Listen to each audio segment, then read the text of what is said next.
So ಪ್ರೆಗ್ನೆನ್ಸಿದಲ್ಲಿ ಬಹಳ ಜನಕ್ಕೆ diabetes diagnose ಆಗ್ತಾ ಇದೆ. ಇದನ್ನೇ ನಾವು ಜೆಸ್ಟೇಷನಲ್ ಡಯಾಬಿಟಿಸ್ ಅಂತ ಹೇಳ್ತೀವಿ. ಇದು ಒಂದು ರೀತಿ ಟ್ರೈಲರ್ ತರ, ರಿಯಲ್ ಪಿಕ್ಚರ್ ಅನ್ನೋದು ಆಮೇಲೆ ಬರುತ್ತೆ. ಆಮೇಲೆ ಸ್ವಲ್ಪ 4 ಇಯರ್ಸ್ ಆದ ನಂತರ ಇರಲಿ, ಕೆಲವರಿಗೆ 10 ಇಯರ್ಸ್ ಆದ ನಂತರ ಇರಲಿ, ಮತ್ತೆ ಡಯಾಬಿಟಿಸ್ ಬರುತ್ತೆ. ಈ ಸತಿ ಅದು ಪರ್ಮನೆಂಟು. ಪ್ರೆಗ್ನೆನ್ಸಿದಲ್ಲಿ ಡಯಾಬಿಟಿಸ್ ಇದ್ದಾಗ ಆ ಮಕ್ಕಳು ಯಾರು ಹುಡ್ತಾರೋ ಅವ್ರಿಗೆ ನೀವು ಎಷ್ಟು ಒಳ್ಳೆ ಕಂಟ್ರೋಲ್ ಇಟ್ಕೊಂಡ್ರೇನು ಆಮೇಲೆ ಡಯಾಬಿಟಿಸ್ ಬರೋ ಚಾನ್ಸಸ್ ಇರುತ್ತೆ. ಸೊ ಪ್ರೆಗ್ನೆನ್ಸಿದಲ್ಲಿ ಭಾಳ ಜನಕ್ಕೆ ಈಗ ಡಯಾಬಿಟಿಸ್ ಡಯಾಗ್ನೋಸ್ ಆಗ್ತಾ ಇದೆ. ಅಂದರೆ ಶುಗರ್ ಜಾಸ್ತಿ ಆಗೋದು, ಊಟ ಆದ ನಂತರ ಶುಗರ್ ಜಾಸ್ತಿ ಆಗೋದು, ತದ್ವಾರ ಗೈನಕಾಲಜಿಸ್ಟ್ ಅವ್ರಿಗೆ ನೀವು ಡಾಕ್ಟರ್ನೇ ಕನ್ಸಲ್ಟ್ ಮಾಡಿಬಿಟ್ಟು ಇನ್ಸುಲಿನ್ನೇ ಸ್ವಲ್ಪ ತಗೋಬೇಕು ಊಟಕ್ಕೆ ಮುಂಚೆ ಅಂತ ಹೇಳ್ತಾ ಇರ್ತಾರೆ. ಇದನ್ನೇ ನಾವು ಜೆಸ್ಟೇಷನಲ್ ಡಯಾಬಿಟಿಸ್ ಅಂತ ಹೇಳ್ತೀವಿ. ಅಂದರೆ ಫಸ್ಟ್ ಟೈಮ್ ಅವ್ರಿಗೆ ಪ್ರೆಗ್ನೆನ್ಸಿ ಟೈಮಲ್ಲಿ ಇದ್ದಾಗ ಮಾತ್ರನೇ ಗೊತ್ತಾಗೋದು ಡಯಾಬಿಟಿಸ್ನೇ ಜೆಸ್ಟೇಷನಲ್ ಡಯಾಬಿಟಿಸ್ ಅಂತ ಇದೆ. ಇದು ಒಂದು ರೀತಿ ಟ್ರೈಲರ್ ಥರ, ರಿಯಲ್ ಪಿಕ್ಚರ್ ಅನ್ನೋದು ಆಮೇಲೆ ಬರುತ್ತೆ. ಸ್ವಲ್ಪ ಈ ಪ್ರೆಗ್ನೆನ್ಸಿದಲ್ಲಿ ವೆಯ್ಟ್ ಗೇನ್ ಆಗ್ತಿರಲ್ಲ, ಮಗು ಇರೋದ್ರಿಂದ, ಫ್ಲೂಯಿಡ್ಸ್ ಜಾಸ್ತಿ ಇರೋದ್ರಿಂದ, ಹಾರ್ಮೋನ್ ಎಫೆಕ್ಟಿಂದ, ಅದರಿಂದ ಆ ಟೈಮಲ್ಲಿ ಸ್ವಲ್ಪ ಶುಗರ್ ಜಾಸ್ತಿ ಆಗೋದು ಶುರು ಆಗುತ್ತೆ. ಅದಕ್ಕೆ ಎಲ್ಲ ಕಡೆ ಗೈನಕಾಲಜಿಸ್ಟು ಪ್ರೆಗ್ನೆನ್ಸಿ ವೇರಿಯಸ್ ಸ್ಟೇಜಸ್ಸಲ್ಲಿ ಶುಗರ್ನ ಚೆಕ್ ಮಾಡ್ಕೊಳ್ತಾ ಇರ್ತೀರ. ಸೊ ಈ ಥರ ಬರೋರು ವಿಮೆನ್ಗೆ ಈ ಪ್ರೆಗ್ನೆನ್ಸಿ ಆಗಿ ಆದ ನಂತರ, ಡೆಲಿವರಿ ಆಗಿ ಆದ ನಂತರ ಆಟೋಮೆಟಿಕ್ಕಾಗಿ ಶುಗರ್ ಕಂಟ್ರೋಲ್ ಬಂದ್ಬಿಡುತ್ತೆ. ಯಾಕೆಂದರೆ ವೆಯ್ಟ್ ಲಾಸ್ ಆಗ್ತೀರಾ. ಆಮೇಲೆ ಅವರು ಚೆಕ್ ಮಾಡೋದು ಭಾಳ ಜನ ಚೆಕ್ ಮಾಡಲ್ಲ. ಅವಾಗ ಇಯರ್ಲಿ ಒಂದ್ಸತಿ ಸ್ಕ್ರೀನ್ ಮಾಡ್ಕೊಳ್ತಾ ಇದ್ರೆ ಅವ್ರಿಗೆ ಗೊತ್ತಾಗತ್ತೆ, ನಿಧಾನವಾಗಿ ಮತ್ತೆ ಶುಗರ್ ರೈಸ್ ಆಗಿ ಆಮೇಲೆ ಸ್ವಲ್ಪ 4 ಇಯರ್ಸ್ ಆದ ನಂತರ ಇರಲಿ, ಕೆಲವರಿಗೆ 10 ಇಯರ್ಸ್ ಆದ ನಂತರ ಇರಲಿ, ಮತ್ತೆ ಡಯಾಬಿಟಿಸ್ ಬರುತ್ತೆ. ಈ ಸತಿ ಅದು ಪರ್ಮನೆಂಟು. ಯಾಕೆ ಡಯಾಬಿಟಿಸ್ ಅನ್ನೋದು ಹೋಗ್ತಾ ಹೋಗ್ತಾ ನಮ್ಮದು ಸ್ಕಿನ್ ಹೆಂಗೆ ವ್ರಿಂಕಲ್ಸ್ ಆಗುತ್ತೋ ಮತ್ತು ಈ ಕೂತು ಹೆಂಗೆ ವೈಟ್ ಆಗುತ್ತೋ ಅದೇ ಥರನೇ ನಮ್ಮ ಒಳಗಡೆ ಪ್ಯಾಂಕ್ರಿಯಾಸಿಂದ ತಯಾರಿ ಆಗೋದು ಇನ್ಸುಲಿನ್ನು ಹೋಗ್ತಾ ಹೋಗ್ತಾ ಕಡಿಮೆ ಆಗ್ತಾ ಇರುತ್ತೆ. ನೀವು ವೆಯ್ಟ್ ಜಾಸ್ತಿ ಇದ್ದರೆ ಜಾಸ್ತಿ ಇನ್ಸುಲಿನ್ ಬೇಕು, ನೀವು ವೆಯ್ಟ್ ಕಡಿಮೆ ಇದ್ದರೆ ಕಡಿಮೆ ಇನ್ಸುಲಿನ್ ಬೇಕು. ಆ ಪ್ರೆಗ್ನೆನ್ಸಿ ಟೈಮಲ್ಲಿ ಬರೋದು ಇನ್ಸುಲಿನ್, ಪ್ರೆಗ್ನೆನ್ಸಿ ವೆಯ್ಟ್ ಗೇನಿಂದ ಬರೋದು ಇನ್ಸುಲಿನ್ನು ಆವಾಗ ನಿಮ್ಗೆ ಸಾಕಾಗ್ತಾ ಇಲ್ಲ. ಅದಕ್ಕೆ ಅದು ಪ್ರೆಗ್ನೆನ್ಸಿ ಟೈಮಲ್ಲಿ ಬಂದಿದೆ. ಒಂದ್ಸತಿ ಪ್ರೆಗ್ನೆನ್ಸಿ ಆಗಿ ಡೆಲಿವರಿ ವೆಯ್ಟ್ ಲಾಸ್ ಆಗಿದೆ ಅಂದರೆ ಆ ಟೈಮಲ್ಲಿ ಮತ್ತೆ ಕಂಟ್ರೋಲ್ ಇರುತ್ತೆ. ಮತ್ತೆ ಹೋಗ್ತಾ ಹೋಗ್ತಾ ಈ ಉತ್ಪತ್ತಿ ಆಗಿರೋ ಇನ್ಸುಲಿನ್ ಕಡಿಮೆ ಆಗ್ತಾ ಇರೋದ್ರಿಂದ ಒಂದು 4 ಇಯರ್ಸ್ ಇರಲಿ, 5 ಇಯರ್ಸ್ ಇರಲಿ, ಆಮೇಲೆ ಖಂಡಿತ ಬರುತ್ತೆ. ಸೊ ಅದಕ್ಕೆ ಪ್ರೆಗ್ನೆನ್ಸಿ ಆಗಿ ಆದ ನಂತರ ಯಾರಿಗೆ ಡಯಾಬಿಟಿಸ್ ಇರುತ್ತೋ ಪ್ರೆಗ್ನೆನ್ಸಿ ಆಗಿ ಆದ ನಂತರ ಇಯರ್ಲಿ ಒಂದ್ಸತಿ ಸ್ಕ್ರೀನ್ ಮಾಡ್ತಾ ಇರಬೇಕು ಹೇಗಿದೆ ಡಯಾಬಿಟಿಸ್ ಸ್ಟೇಟಸ್ ಅಂತ. ಪ್ರೆಗ್ನೆನ್ಸಿದಲ್ಲಿ ಡಯಾಬಿಟಿಸ್ ಇದ್ದಾಗ ಆ ಮಕ್ಕಳು ಯಾರು ಹುಡ್ತಾರೋ ಅವ್ರಿಗೆ ನೀವು ಒಳಗಡೆ ನೀವು ಎಷ್ಟು ಒಳ್ಳೆ ಕಂಟ್ರೋಲ್ ಇಟ್ಕೊಂಡ್ರೇನು ಆಮೇಲೆ ಡಯಾಬಿಟಿಸ್ ಬರೋ ಚಾನ್ಸಸ್ ಇರುತ್ತೆ. ಬಟ್ ಅದು ಇಮಿಡಿಯೇಟ್ ಆಗಿ ಬರಲ್ಲ. ಅದೂ ಮಗು ಹುಟ್ಟಿರಿ 20 ಇಯರ್ಸ್ 25 ಇಯರ್ಸ್ ಆಗಿ ಆದ ನಂತರ ಡಿಪೆಂಡಿಂಗ್ ಅಪಾನ್ ಅವ್ರ ವೆಯ್ಟು, ಲೈಫ್ ಸ್ಟೈಲ್ ಸ್ಟೇಟಸ್ ಮೇಲೆ ಡಿಪೆಂಡ್ ಆಗುತ್ತೆ. So as a rule diabetes ಹೆಂಗೆ ನೆಕ್ಸ್ಟ್ ಜನರೇಷನ್ ಟು ಜನರೇಷನ್ ನಮ್ಮದು ಊಟ habits they are deteriorating. Unnecessary junk food ತಿಂತಾ ಇದ್ದೀವಿ, ಈಸಿ ಅವೈಲೇಬಲ್ ಫುಡ್ ಇದೆ, ಆರ್ಡರ್ ಮಾಡ್ಕೊಳ್ದ್ರೆ ಮನೆಗೆ ಬರ್ತಾ ಇದೆ. ಸೊ ಹೆಲ್ದಿ ಫುಡ್ಡು ಯಾರೂ ತಿಂತಾ ಇಲ್ಲ ಈಗ. ಆ ಕಾರಣದಿಂದ screening is more important.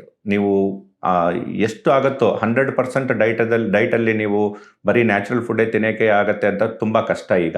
So ಹಂಗೆ ಮಾಡ್ತಾ ಇದ್ದರೆ ಒಳ್ಳೆಯದು. ಬಟ್ ಭಾಳ ಜನಕ್ಕೆ ಆ ಥರ ಮಾಡೋಕ್ಕಾಗಲ್ಲ.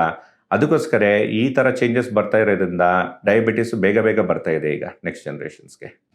ಪ್ರೆಗ್ನೆನ್ಸಿದಲ್ಲಿ ಬರೋದು ಡಯಾಬಿಟಿಸು ವೆರಿ ವೆರಿ ಇಂಪಾರ್ಟೆಂಟ್. ಯಾಕೆ ಅಂದರೆ ನೀವು ವೆಯ್ಟ್ ಮಾಡಿ ನೋಡೋದಕ್ಕೂ ಟೈಮ್ ಇರಲ್ಲ. ನಿಮಗೆ ಊಟ ತಿಂದ ತಕ್ಷಣ ಶುಗರ್ ರೈಸ್ ಆಗ್ತಾ ಅಂದರೆ ಮೇಯ್ನ್ಲಿ ಊಟದಿಂದನೇ ಅದು. ಸೊ ಊಟದಲ್ಲಿ ಚೇಂಜಸ್ಸೇ ಮೇಯ್ನ್ ಮಾಡಬೇಕು. ಅಂದರೆ ಏನು, ರೈಸು, ಗೋಧಿ, ರಾಗಿ ನೀವು ಎಷ್ಟು ಕಡಿಮೆ ಮಾಡಿದ್ರೆ ಅಷ್ಟು ಒಳ್ಳೆಯದು. ಏಕೆಂದರೆ ಅದರಲ್ಲೇ ಇರೋದು ಶುಗರ್ ಅಂಶ. ಮತ್ತು ಈ ಸೊಪ್ಪು, ತರಕಾರಿ, ನಾನ್ ವೆಜ್ಜು, ಬೇಳೆದಲ್ಲಿ ಒಂಚೂರೂ ಶುಗರ್ ಇರಲ್ಲ. ಸೊ ಅದು ತಿಂದರೆ ನಿಮಗೆ ಶುಗರ್ ರೈಸ್ ಆಗಲ್ಲ. ಸೊ ನೀವು ಆಲ್ಮೋಸ್ಟ್ ಪ್ಲೇಟ್ ಕಾನ್ಸೆಪ್ಟ್ ಅಂತ ಹೇಳ್ತೀವಿ.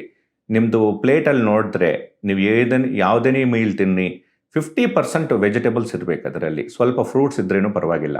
ಬಟ್ ಮಿಕ್ಕಿನ 50%ಅಲ್ಲಿ 25% ಪ್ರೋಟೀನ್ ರಿಚ್ ಫುಡ್, ಅಂದರೆ ದಾಲು, soya, paneer, eggs, fish, chicken, ಈ ಥರ 25% ಪ್ರೋಟೀನು, ಮಿಕ್ಕಿಲ್ 25% ಕಾರ್ಬೋಹೈಡ್ರೇಟ್ಸ್ ಅಂತ ರೈಸು, ರಾಗಿ, ಗೋಧಿಗಿಂತನೂ ಮಿಲ್ಲೆಟ್ಸ್ ತೊಗೊಳ್ದ್ರೆ, ಅಂದರೆ ನವಣೆ ತೊಗೊಂಡ್ರೆ ಒಳ್ಳೆಯದು. ಏಕೆಂದರೆ ಅದರಲ್ಲಿರೋದು ಶುಗರು ಬೇಗ ಅಬ್ಸರ್ವ್ ಆಗಲ್ಲ. ಸೊ ಈ ಥರ ಸಜೆಸ್ಟ್ ಮಾಡ್ತೀವಿ ಎಲ್ಲ ಡಯಾಬಿಟಿಸ್ ಪೇಷಂಟ್ಸ್. ಪ್ರೆಗ್ನೆನ್ಸಿದಲ್ಲಿ ಡಯಾಬಿಟಿಸ್ ಇದ್ದಾಗ ಈ ಥರ ಡೈಟ್ನೇ ಫಾಲೋ ಮಾಡೋಕ್ಕೆ ಹೇಳ್ತೀವಿ. ಅದು ಫಾಲೋ ಮಾಡಿ ಆದ ನಂತರನೂ ಊಟ ಆದ ನಂತರ ಶುಗರ್ ರೈಸ್ ಆಗ್ತಾ ಇದೆ ಅಂದರೆ ಅವಾಗ ಖಂಡಿತ ಊಟ ಜೊತೆಗೆ ಕೆಲಸ ಮಾಡೋದಕ್ಕೆ, ಅಂದರೆ ಬರೀ 2 ಅವರ್ಸ್ 3 ಅವರ್ಸ್ ಕೆಲಸ ಮಾಡೋ ಇನ್ಸುಲಿನ್ ಒಂದಿದೆ, ಅದು ಆ ಟೈಮಲ್ಲಿ ಕೊಡಬೇಕಾಗತ್ತೆ ಊಟಕ್ಕೆ ಮುಂಚೆ. ಸೊ ಈ ಟಾರ್ಗೆಟ್ಸು ಪ್ರೆಗ್ನೆನ್ಸಿದಲ್ಲಿರೋ ಡಯಾಬಿಟೀಸ್ಗೆ ಎಷ್ಟು ಕಂಟ್ರೋಲ್ ಇರಬೇಕಂತ ಸ್ಟ್ರಿಕ್ಟ್ ಕಂಟ್ರೋಲ್ ಇಟ್ಕೋಬೇಕು. ಯಾಕೆಂದರೆ ಅದು ಬೇಬಿ ಮೇಲೆ ಲಾಂಗ್ ಲಾಸ್ಟಿಂಗ್ ಎಫೆಕ್ಟ್ಸ್ ಇರುತ್ತೆ. ಸೊ ತುಂಬ ಜಾಸ್ತಿ ಶುಗರು 120ಕ್ಕಿಂತ ಮೇಲ್ಗಡೆ ಬಿಡಲ್ಲ. ICUದಲ್ಲಿ ಪೇಷಂಟ್ಸ್ಗೂ ನಾವು 140 ತನಕ ಬಿಡ್ತೀವಿ. ಬಟ್ ಪ್ರೆಗ್ನೆನ್ಸಿದಲ್ಲಿದ್ದಾಗ ಡಯಾಬಿಟೀಸ್ ಬಂದರೆ 120 ಊಟ ಆದ ನಂತರ ಶುಗರ್ 120ಕ್ಕಿಂತ ಮೇಲ್ಗಡೆ ಹೋಗಬಾರ್ದು. ಸೊ ಅದು ನೋಡ್ತಾ ಇದ್ಬಿಟ್ಟು ಜಾಸ್ತಿ ಆಗ್ತಾ ಇದೆ ಅಂದರೆ ವಿತಿನ್ 1 ವೀಕ್ದಲ್ಲೇ ಇನ್ಸುಲಿನ್ ಸ್ಟಾರ್ಟ್ ಮಾಡಿಬಿಟ್ಟು ಪೇಷಂಟ್ಗೆ ಥರ ಇನ್ಸುಲಿನ್ ಅಡ್ಜಸ್ಟ್ ಮಾಡಬೇಕು ಅಂತಲೂ ಟೀಚ್ ಮಾಡ್ತೀವಿ. ಅದ್ರ ಪ್ರಕಾರ ನೀವು ನೋಡಿಬಿಟ್ಟು ನಿಮ್ಮದು 4 ಯೂನಿಟ್ಸ್ ತೊಗೊಳ್ತಾ ಇದ್ದರೆ ಕಂಟ್ರೋಲ್ ಬರ್ತಾ ಇಲ್ಲ ಅಂದರೆ 6 ಯೂನಿಟ್ಸ್ ಮಾಡಬೇಕು. 6 ಯೂನಿಟ್ಸಿಂದ ಕಂಟ್ರೋಲ್ ಬರ್ತಾ ಇಲ್ಲ ಅಂದರೆ 8 ಯೂನಿಟ್ ಮಾಡಬೇಕು. ಸೊ ಭಾಳ ಜನಗೆ ಇನ್ಸುಲಿನ್ ತೊಗೋಬೇಕಂದ್ರೆ ಇಷ್ಟ ಇರಲ್ಲ. ಸೊ ಬಟ್ ಈ ಇನ್ಸುಲಿನ್ ಅನ್ನೋದು ಎಲ್ಲರ ಒಳಗಡೆ ತಯಾರಿ ಆಗ್ತಾ ಇರೋದು ನಾರ್ಮಲ್ ಹಾರ್ಮೋನ್. ಅದು ಇಲ್ಲ ಅಂದರೆ ಮನುಷ್ಯರೆಲ್ಲ ಜೀವ ಸಾಧ್ಯ ಇಲ್ಲ. ಅದಕ್ಕೋಸ್ಕರ ನೀವು ಪ್ರೆಗ್ನೆನ್ಸಿ ನಿಮ್ಮ ಡಾಕ್ಟರ್ ನಿಮಗೆ ಇನ್ಸುಲಿನ್ ಪ್ರಿಸ್ಕ್ರೈಬ್ ಮಾಡಿದರೆ ಖಂಡಿತ ತೊಗೊಳ್ಳಿ. ಏಕೆಂದರೆ ನಿಮ್ಗಿಂತ ನಿಮ್ಮ ಡಾಕ್ಟರ್ಗೆ ಗೊತ್ತಾಗುತ್ತೆ ಈ ಡಯಾಬಿಟೀಸು ನಿಮ್ಮದು ಸ್ಟೇಜಲ್ಲಿದೆ, ಇದು ತೊಗೊಂಡಿಲ್ಲ ಅಂದರೆ ಏನು ಕಾಂಪ್ಲಿಕೇಶನ್ಸ್ ಬರುತ್ತೆ ಅಂತ. ಆ ಥರ ಟ್ರೀಟ್ ಮಾಡಿರೋ ಡಾಕ್ಟರ್ಗೆ ಗೊತ್ತಾಗುತ್ತೆ, ನಿಮಗೆ ಗೊತ್ತಾಗಲ್ಲ.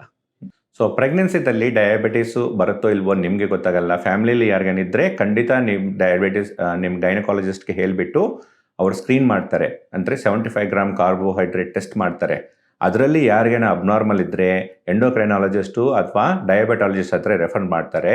ನೀವು ಡೈಟ್ರಿ ಚೇಂಜಸ್ ಅವಾಗಲಿಂದನೇ ಸ್ಟಾರ್ಟ್ ಮಾಡಿಬಿಡಿ. ಡೈಟ್ರಿ ಚೇಂಜಸ್ಸಿಂದನೂ ನಿಮ್ಮದು ಟಾರ್ಗೆಟ್ ಶುಗರ್ ರೀಚ್ ಆಗ್ತಾ ಇಲ್ಲ, ಊಟ ಆದ ನಂತರ ಶುಗರ್ 120 ಒಳಗಡೆ ಬರ್ತಾ ಇಲ್ಲ ಅಂದರೆ ನೀವು ಖಂಡಿತ ಅವಾಗ ಸ್ವಲ್ಪ ಇನ್ಸುಲಿನ್ ತೊಗೋಬೇಕಾಗತ್ತೆ. ಪ್ರೆಗ್ನೆನ್ಸಿ ಸ್ಟೇಜಲ್ಲಿ 2nd ಟ್ರೈಮೆಸ್ಟರ್ 3rd ಟ್ರೈಮೆಸ್ಟರ್ ಹೋದಾಗ ಶುಗರ್ ಖಂಡಿತ ಜಾಸ್ತಿ ಆಗುತ್ತೆ, ಏಕೆಂದರೆ ಹಾರ್ಮೋನ್ ಎಫೆಕ್ಟಿಂದ. ಸೊ ಆ ಟೈಮಲ್ಲಿ ಜಾಸ್ತಿ ಇನ್ಸುಲಿನ್ ಬೇಕಾಗುತ್ತೆ. ನೀವು ಅದ್ರ ಪ್ರಕಾರ ಈ ಹೆಸಿಟೆನ್ಸಿ ಇರಬಾರ್ದು. ಎಷ್ಟು ಡೋಸ್ ಬೇಕೋ ಅಷ್ಟು ತೊಗೊಂಡು ಕಂಟ್ರೋಲ್ ಇಟ್ಕೊಂಡ್ರೆ ಮಕ್ಳಿಗೆ ಯಾವುದು ಪ್ರಾಬ್ಲಮೂ ಬರಲ್ಲ.